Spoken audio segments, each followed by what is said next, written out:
देखती आंखों और सुनते कानों की खिदमत में अस्सलाम वालेकुम। दोस्तों, इस वक्त यूं लग रहा है कि इस बार पाकिस्तान की लिबरल आंटियों के लिए 8 मार्च को औरत मार्च करना कुछ इतना आसान साबित नहीं होगा। इसकी दो वजूहात अभी तक सामने आई हैं। पहली तो ये, जो वफाकी वज़ीर मजहबी अमूर नूरुल हक कादरी साहब ने हुकूमत को, इमरान खान को एक ख़त लिखा है जिसमें उन्होंने ये मुतालबा किया है कि औरत मार्च के अंदर इस्लामी शायर और मुआशरती अक़दार की बेहुरमती को रोकने के लिए इक़दामात किए जाएं। उसके बाद अभी जमीयत उलमाए इस्लाम फे ग्रुप ने भी ये कहा है कि वो औरत मार्च के नाम के ऊपर बेहुदगी और फहाशी की इजाज़त नहीं देंगे।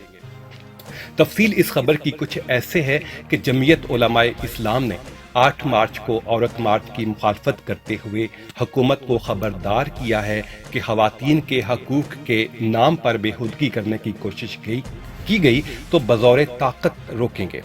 इस्लामाबाद में यौम हिजाब से मुतल्लक एक तकरीब में खताब के दौरान JUI के रहनुमा अब्दुल मजीद हज़ारवी ने ऐलान किया है कि इस्लामाबाद में अगर 8 मार्च को बेहुदगी करने की कोशिश की गई तो मुज़ाहमत करेंगे।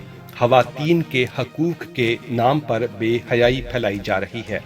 इसके अलावा मौलाना अब्दुल गफूर हैदरी ने कहा कि भारत के मुसलमानों और बिलखसूस हिजाब के दिफा के लिए कुर्बानियाँ पेश की जा रही हैं, जबकि पाकिस्तान में आज़ादी और आज़ादी का नारा लगाया जा रहा है और उसके साथ बेखुदगी की जा रही है।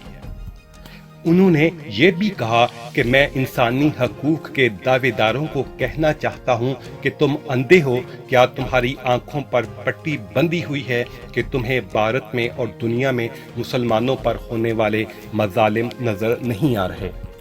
उनका ये भी कहना था कि अब सूरत हाल यहाँ तक पहुँच चुकी है कि हमारे अपने मुल्क में हमारी इस्लामी तालीमात और हमारी मुआशरती अक़दार की सरेआम बेहुरमती की जा रही है और कोई सियासी पार्टी इस ज़िमन में कोई स्टेप नहीं ले रही।